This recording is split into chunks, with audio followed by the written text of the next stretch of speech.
Hi, I'm Reverend Theresa Crabtree, and I'm the creator of the SoulCleanse, which is a powerful method of releasing dark entities and non-beneficial energies. A lot of people come to me for a soul cleanse because they're being harassed by dark entities. In this video, I'm going to share information about the various ways humans become vulnerable to dark entity interference. I will address these vulnerabilities alphabetically. Part 2 is on this video. Along with each vulnerability, I am sharing ways you can stop the interference and empower yourself. Each of these tools and suggestions can be applied to other areas of vulnerability. Thus, it's important to watch all 3 videos in their entirety. If you need help getting rid of dark entities, then you can request the Soul Cleanse on my website, theresacrabtree.com. So let's start with imaginary friends. When a child has an imaginary friend, likely one of 3 things are happening. First, they might be using their imagination and just pretending they're playing with a person or an animal. Secondly, they could be communicating with an earthbound spirit. This is a human who has died. The person they're talking to may be someone they knew or someone they never met. This could also be an ancestor who died before or after they were born. Thirdly, they may be talking to a conscious being who was never incarnated as a human. Listen closely to what the child is saying about their imaginary friend. Casually ask them what the imaginary friend is saying to them. Try not to react so that the child doesn't close the door to giving you information.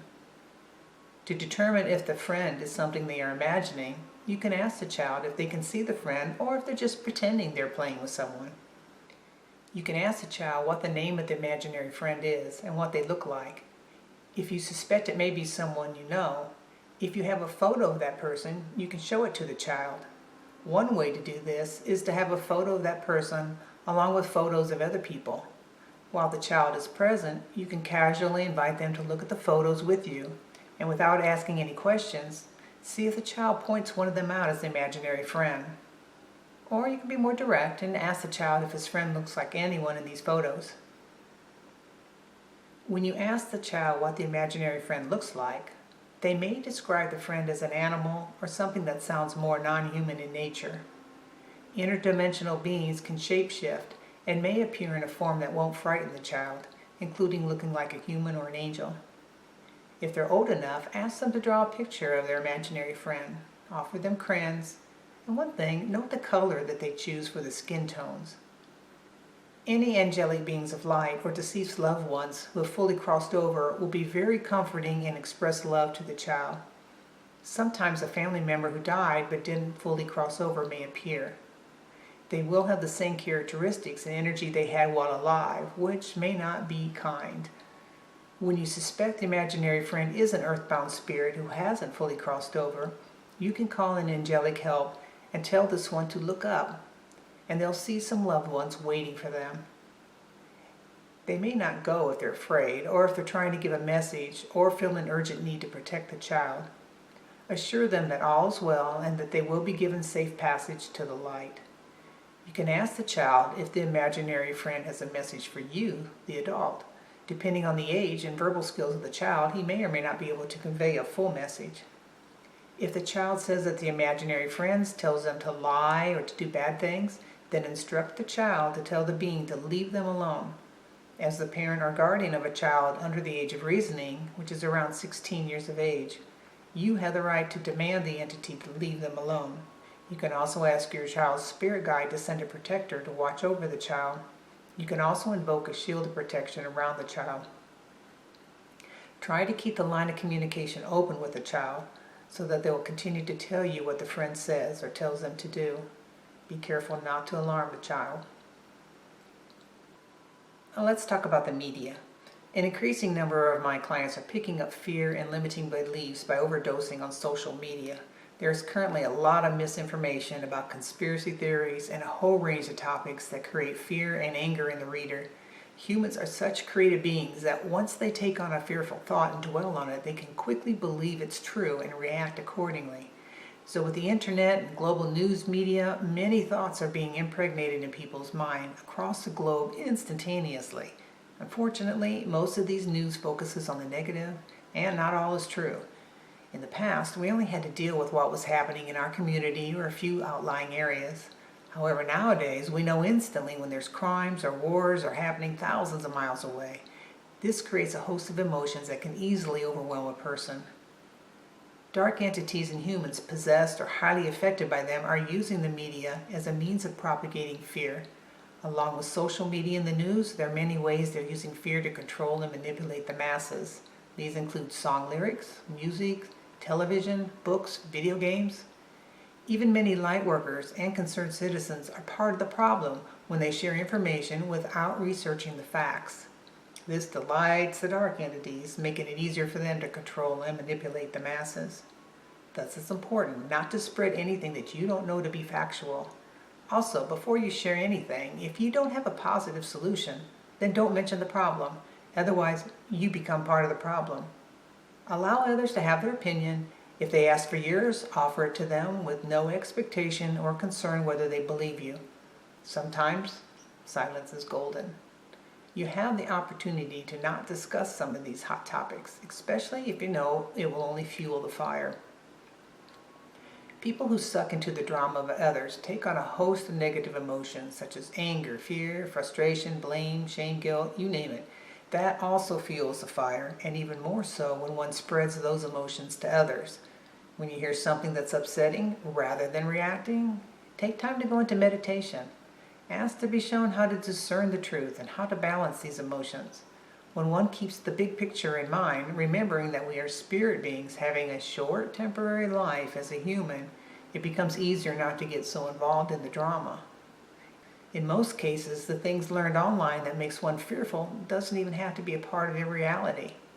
It is more wholesome to deal with what's happening in your life in the current moment and turning off the news that just feeds information that doesn't need to be part of your reality. Then it will be much easier for you to handle personal situations. The best way to conquer the negative effects perpetrated by dark entities and humans is taking time each day to meditate and use breathing techniques to help you to remain in a state of inner peace. Then you'll find it easier to get back into balance when you hear upsetting news, and it will also help you to have more clarity in discerning whether to accept something as true, false, or not even yours to be concerned about. Nightmares.